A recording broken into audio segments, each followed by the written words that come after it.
12 ani, însă în clasa 9, când s-au cunoscut, a hotărât să formeze o trupă.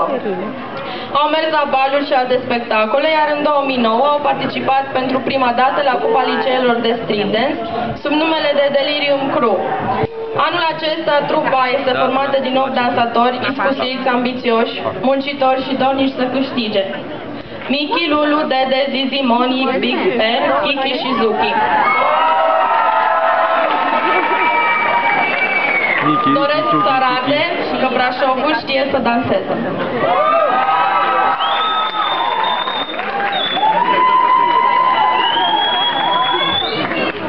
Dar nu este măcurul ăla nimic.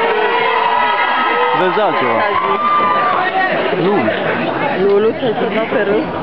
Pe râu. Last year, they got arrested for dancing on the streets.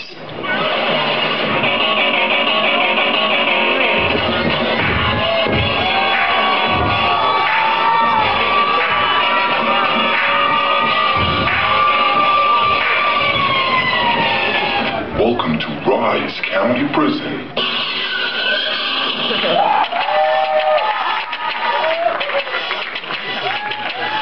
But now they're back.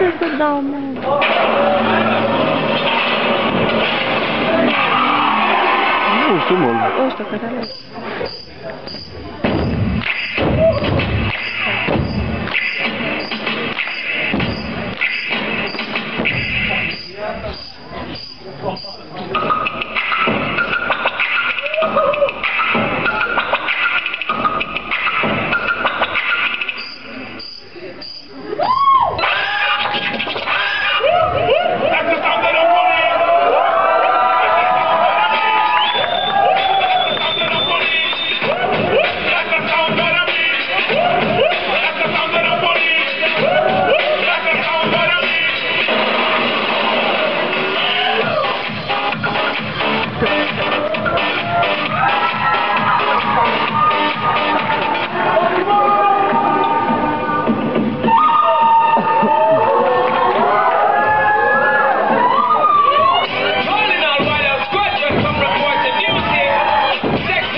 Ok, asta a fost partea de show-uri. O să urmeze o parte de